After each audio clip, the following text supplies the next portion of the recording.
Hello and welcome to the latest Norfolk FA podcast. My name is Matt Carpenter, Football Services Manager here at Norfolk FA, and rather than you listen to me drone on for the next few minutes, I've been joined by some guests in the room, so I will just do some introductions even. That's a difficult word for me to say. I'll start with our first external guest, shall we say, which is Di Cunningham. Di is part of Proud Canaries and also Three Lions Pride, two subjects we'll be talking to you about shortly, so hello Di. Hi Matt, And nice to be here. Sitting next to Di we have Rachel Cossey, who is our Football Development Officer for Inclusion and a veteran of the podcast, I think, or at least done one before anyway. Hello. Hi Rachel. On my right we have Tom Constance. Tom looks after our competitions here at Norfolk FA, so he looks after the County Cups and the Veterans League, but it's County Cups today, I think, Tom? It is, yeah. So we'll be having a chat about the most recent draws that we've done, including the ones that we did live on Monday for the two Sundays and the Primary Cup. And then finally, and perhaps most importantly, I have on my left our chairman, Michael Banham. Good afternoon again, Matt. And Forget Bryn though. And I will just point out we've got Bryn in the room as well. So Bryn is looking after us from a technical point of view, and maybe able to join in some of the conversations as well. Perhaps around the Primary Cup and how that went for you, Bryn. Maybe you'll do that. Maybe not, maybe. You happen to lose. Oh yeah, I might have just lost. But would you like me to talk to you very quickly then about the Sunday Junior Cup instead? Oh yeah, I won in that one. That's okay. Yeah. So we'll gloss over the primary, but we'll talk about the Sunday Junior. Excellent. But Bryn is also in the room. Bryn obviously works on our marketing team, so he's a very important member of the organisation as well. We've already sort of touched on cups, so let's talk about that a little bit more. And Michael, we've done a number of recorded live draws this season, which has been new for us. The most recent one we did Monday here in the office, but before that we had an interesting experience out at Dis on Bonfire Night. So perhaps just tell us how you found the live draws and the whole experience. Well, the live draws have been, I've found, have been very different and very good, and a great idea from you guys inside the building here. Monday night at Dis was okay. It was brilliant. In fact, the lighting was good. Bryn sorted all that out and got us on the go, bang on time. Shame we didn't stay for the fireworks, but thank you to Dis for allowing us to go and do that draw there, and they involved themselves as well, which was good. We had a little bit of wind, but blew a couple of things down, and some cones and some buckets we used to try and bridge that. But we didn't want to look too professional. No. We were live. We were worried if we set the bar too high, we'd never be able to live up to it. We were live, and that was the main thing. But all the draws, the live draws we've done like that, have been very, very good and been different places. And hopefully we will go sort of east and west and north to do some more draws, if not this year, next year. So that'll be something different again. Yeah, I think it's something we're definitely looking to continue with. And Tom, obviously you've been at all the draws that are maybe not on the camera. The draw that we did on Friday night there at the radio, you were sat at home typing the ties onto the website, but that threw up a few interesting games. So do we have Tom's tasty tie from that particular competition that you can highlight for us? Well, my tasty tie is Castle Acre Swifts v Sprouse Athletics, probably the standout one. Repeat of 2015 final, I believe, which Castle Acre nicked on penalties. So that's probably the standout one. But I remember that game well. I said that was a really good game of football as well. Yeah. So if it's anything like that, anybody who chooses to go and watch that game will be in for a real treat. Why is that your tasty tie though, out of all the others? Well, just the standout one for me, really. I think there's a couple of others. Gate United v Cornwall Wanderers, probably both in Div 2, so that's probably one of the highest, two of the highest teams left in the competition. And you probably have to say Dussendale Rovers as the holders of the competition as well. Yes, Michael, Dussendale obviously are the holders. They were a member of the Northern District Saturday League, I think. They certainly were, yes. In recent seasons, although obviously that league is no longer in existence, having merged with the Central and South. But is that a game that you would be looking forward to as well? Well, I think it would be, and I may make a presence there myself. Am I right in thinking you were a self-auction player in years gone by? I certainly was a self-auction player, and I watched them in the previous round against Erpingham. Okay. I think it was, yeah, and they won 8-0. It could have been a lot more if it wasn't for the Erpingham goalkeeper. So, yeah, I don't think Dussendale are going to have a push over on that one. So it's that'll be a good game to go and watch. Unfortunately, I can't go there because I'm at the FDC, which we're going to talk about. We'll come back to that in a little while. So, Tom, just perhaps briefly on the two Sunday competitions that we drew on Monday and also the Primary Cup. What sort of catches your eye in those particular games? Well, in the Sunday Senior Cup, we've got 4 really good ties. A local derby at Windmill v El Sol. Woolpack v Chills was very tasty. Horswood Acre was a repeat of last year's semi-final. And then here Old Boys v Riverside, both the Prem teams in the Norwich District Sunday League, so there'll be 4 good ties. Some good games in lie there then, Yeah. and then in the other competitions? And then in the Sunday Junior we have probably one of the favourites, Whatton United, against Moose Park Rangers, who are going very well in their division, and then last year's winners, Aylsham, that plays Dynamo. So Okay. yeah. And Primary Cup, which is the other one that we did, so that's now at the 4th round stage. Don't know too much about the Primary Cup.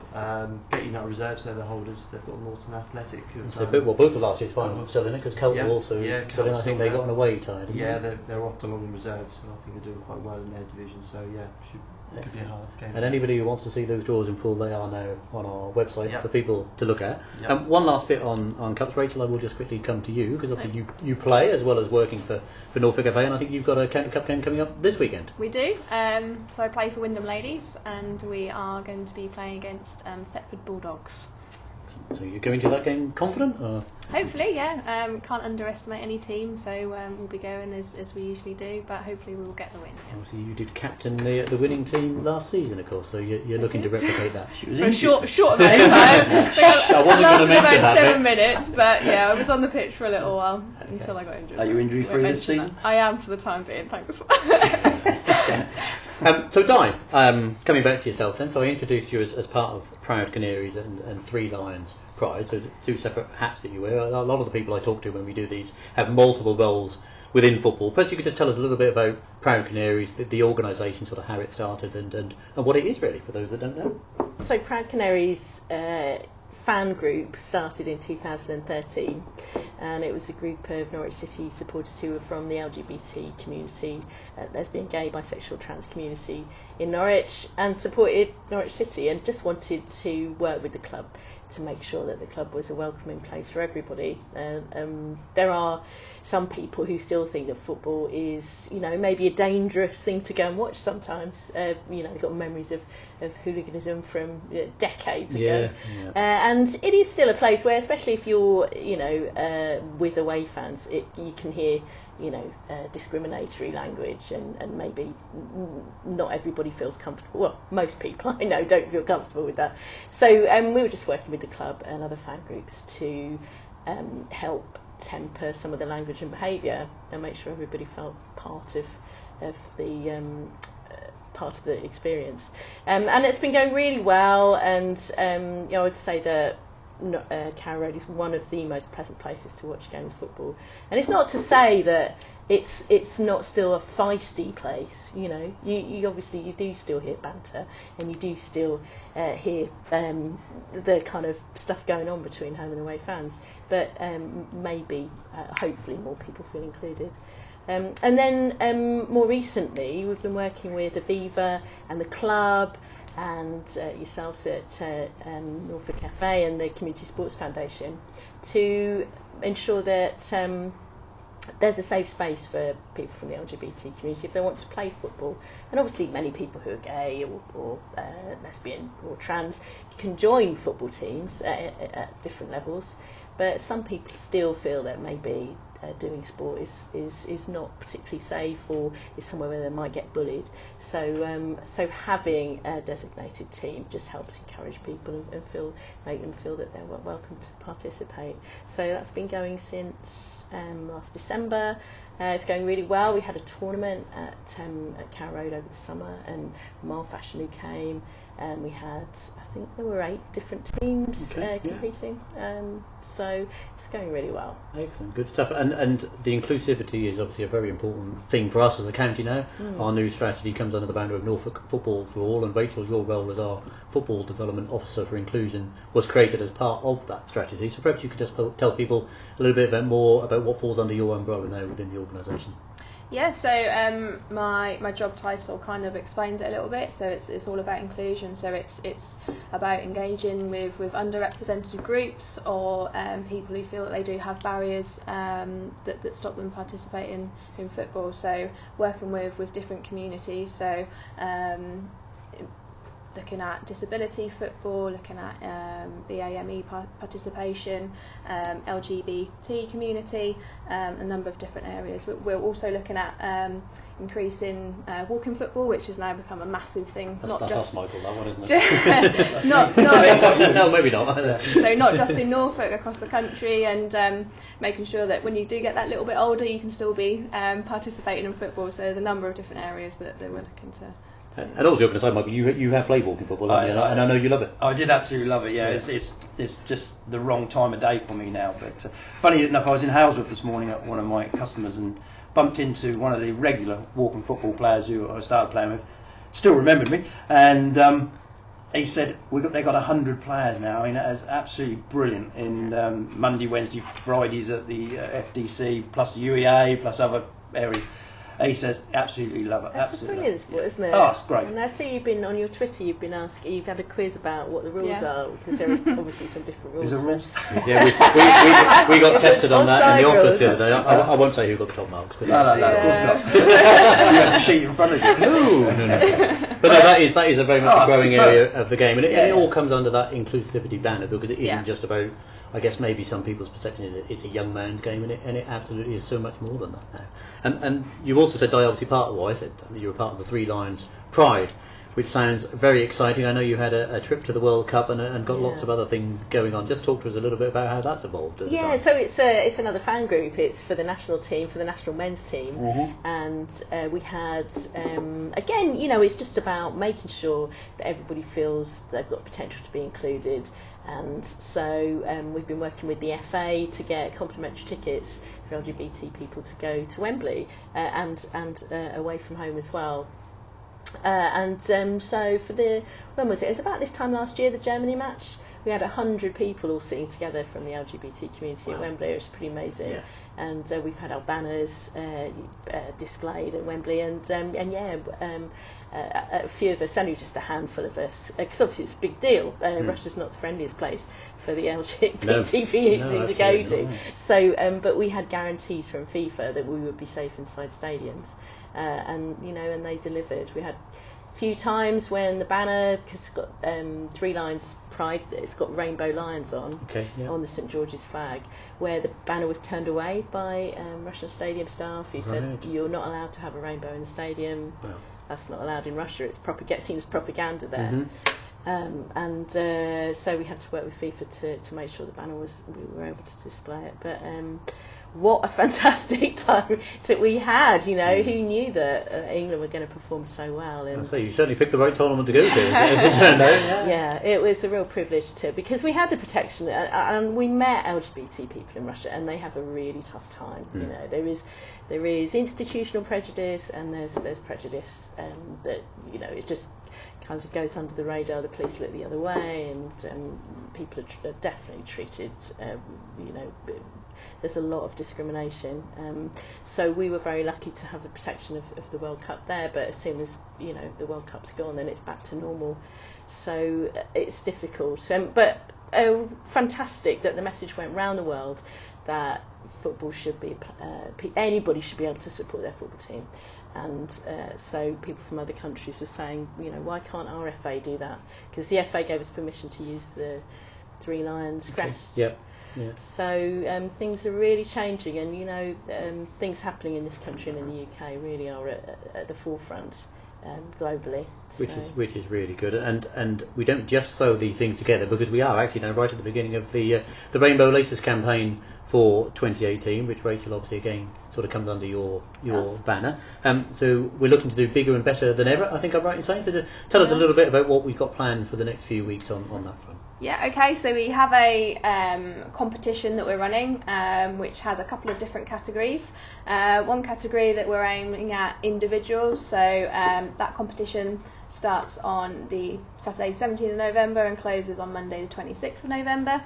And the prize for that is 2 tickets to the Rainbow Laces feature match, courtesy of Norwich City CSF. So We want to see people's biggest and best and most creative displays of support for the campaign, so that's category number 1 for that. And just quickly, do we know when the Norwich City feature match is? I believe it's the Rotherham game. It is the 1st of December, it's the Rotherham game. So Paul Warren coming back to Canaries, a Norfolk boy, who will be in the dugout for the other team. Oh, yeah, so that's an interesting... And so is that about how people tie their laces, or what they do with them? Lots of different things, so it's not just about laces, so whatever else you want to do, whether you're going to dye your hair different colours, whether you can paint your face. Oh, wow. Michael might want to do it. Sorry, Michael. You know, so that works on radio. No, rainbow flags up at your clubhouse. There's loads of different ideas, so just seeing what people can come up with different ideas, basically. So obviously we want people to be wearing their rainbow laces, but thinking outside the box as well. So brilliant. Category number 1, so we have that for individuals, that might be referees or individual players. Excellent. Category number 2 is more of a club or a team basis, so doing it as a organisation. That competition runs from Saturday the 17th of November and closes on the 3rd of December, so it has a little bit extra time. And the prize for that is 5 Nike match balls, the size of your choice, 5 times coaching clipboards, and a £40 discount football kits voucher to spend on football equipment of your choice. That's a prize worth winning. Good. Not bad That at is all. good. No, that Yeah. is good, isn't it? Very good. So that is our competition. Brilliant. And we've also got, I think, some Rainbow Laces feature matches as well. We do. So Leading you in neatly. Thank you for that. Very kind of you. So we've been asking clubs to express their interest in wanting to get involved with the Rainbow Laces campaign. So we have now got our confirmed fixtures. So I'll just read you through them. On the 17th of November, competition Angling Combination League, we have Stalham Town at home versus Eastern FC, and that's at Rivers Park in Stalham, 2 p.m. kickoff. 18th of November in the Norfolk Women's and Girls League, 7-a-side, Helsden Bells versus Norman Wanderers, and that's at the Nest, 2 p.m. kickoff. 24th of November, Central and South Norfolk League, we have Yaxham versus Hockering at Jubilee Park in Yaxham. 25th of November in the Leeds Prior Veterans League, so Tom's League, Horsford versus Thetford, and that's also at the Nest. Then we have our primary cup fixture, so I'll just remind again that we're looking for people to take part in that. So our cup draw that we had on Monday, we're looking for teams that have been drawn out of the hat there to express an interest to take part in our feature match there. And finally, we have on the 2nd of December, Norwich and District Sunday League, so Woodton United versus Eaton Park at Church Road in Woodton. That's a morning kick-off. So what does being a Rainbow Laces feature match mean? So that will mean that we will have a member of staff there to be taking photos and doing some social media on the day. Oh, fantastic. So, Bryn, you're going to be at some or all of those games, maybe, depending on how Rebecca stitches you up for those. But, Yeah. He's doing a few. obviously, one of them you will be at. Just all joking aside, because obviously you do play for Yaxham. Indeed. It'd be interesting to know that what support you got within the club as that becoming one of the feature matches. So were the players happy to sort of come on board with the campaign? Yeah, definitely. As sort of Rachel sort of said to me, Yaxham thinking about it, and I approached the manager and the secretary, and they both seemed really keen, really up for the idea. Sort of make that sort of environment, as Rachel and Di have been touching upon, that football's everyone's game. So Yaxham are very keen on making sure that everyone enjoys their football. Can you get the away team involved as well? Yeah, hopefully. So Hockering were one of the teams that expressed an interest, so that tied in nicely. So they're very keen to take part as well, which is brilliant. Everyone has been really inclusive. Which is really good. Di, perhaps you could just tell us a little bit from your point of view why this is so important. Yeah, football's quite a singular sport in the male game. Anyway, there's no out player. In cricket, there's out players in swimming, diving. We all know Tom Daley. And across the Atlantic, in the States, there are out players in the elite game, but still here it's just in women's football. And so it's crazy that obviously we've got a local link with Justin Fashioning, and I've just been hearing from the chair that he played with Justin many moons ago. Many moons ago, yes. But how ridiculous that Justin came out in 1992 ahead of his time, and it made his life very, very difficult. But no male player has been able to come out since, and so it's great that even in spite of that, there still is visibility on the pitch in terms of LGBT inclusion, because at this time of year people wear rainbow laces and do other stuff as well, and it just makes that it takes us a step nearer that time when, you know, one or more male players in the elite game feel comfortable in coming out, you know, feel comfortable with their fellow players in the dressing room, with away fans, which some people say stops that happening, and you just kind of need somebody to be brave enough to take that first step, I guess, and then when they do, you know, hopefully it's going to inspire others. Because I mean, one of the things that Stonewall also do is, apart from the Rainbow Laces campaign, they do research, and one of the key bits of research shows that people who are out at work perform better.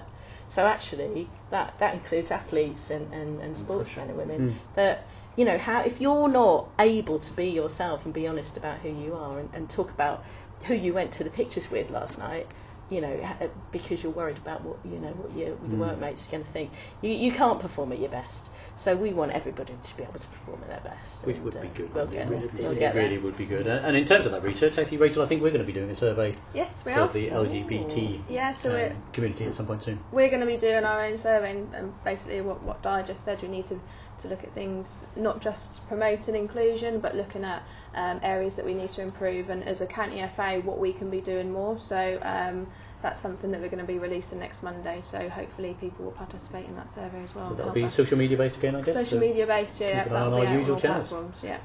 And the last thing we will just touch on as part of this podcast, and it does link neatly across, is our under-18. So Michael, you've already said that their next game we hope to make one of the a feature match as well, in terms of the players wearing the rainbow laces. But just tell us a little bit about that match and how we got to be in that particular stage of the competition as well. Yeah, well, we had a bye in the first round, so our second round match was drawn away at Cornwall, which was very exciting. Nothing like a big local derby. Well, it sounded very exciting, but sitting on a coach for 10 hours going down on the Friday did get a little bit tedious, but it was lots of entertainment with the lads and the backroom staff, so that was good fun. Yeah, we went on from nearly going out at 90 minutes when we were 3-2 down, pulling it back to make it 3-3, and then in the extra time, in the added time, we went on and won at 4-3. So our journey continues. I've given Gavin the task of getting us through to the final. No other county. No pressure there. No county has won it back to back. As we are okay. current holders, it'd be great to go on. So our next round game is against the Isle of Man, which is on the 24th of November at the Football Development Centre. We went there last year. We went there last year to the Isle of Man in February, I think it was. It was the bleakest place ever. So it was. And that was a long journey, but I must admit, 10 hours on a coach has been the longest away trip I've ever done with the county under 18. So it was a long one. Fantastic. I was following it on Twitter, and that was, obviously it must have been amazing to be there, but it wasn't. Great. It wasn't when we were losing 3-2. Michael had hair before that. It's like Norwich City against Millwall at the exactly. But really exciting to follow it on Twitter. Funny enough, that's how it really happened. It nearly happened at Isle of Man last year. We were winning 1-0 and they equalised in the last seconds of the game. Went into extra time again, but fortunately we came away and won it. So it'll be interesting to play the Isle of Man again. I think they'll be a decent side, so it will be. Well, fingers crossed for that game. So that's 24th of November, the FTC in Bothorpe with a midday kickoff. Mm-hmm. Good luck to Gavin and whoever is lucky enough to be selected in that particular Absolutely. tie. Yeah, definitely. And I think that brings us to the conclusion of our of the podcast. So can I just say thank you to everybody in the room for joining us, particularly Di, because obviously Rachel and Tom just had to walk upstairs, and of course Michael, who's come in from outside. So I really appreciate your time. Yeah, it's your pleasure. And thank you for joining us. Thank you.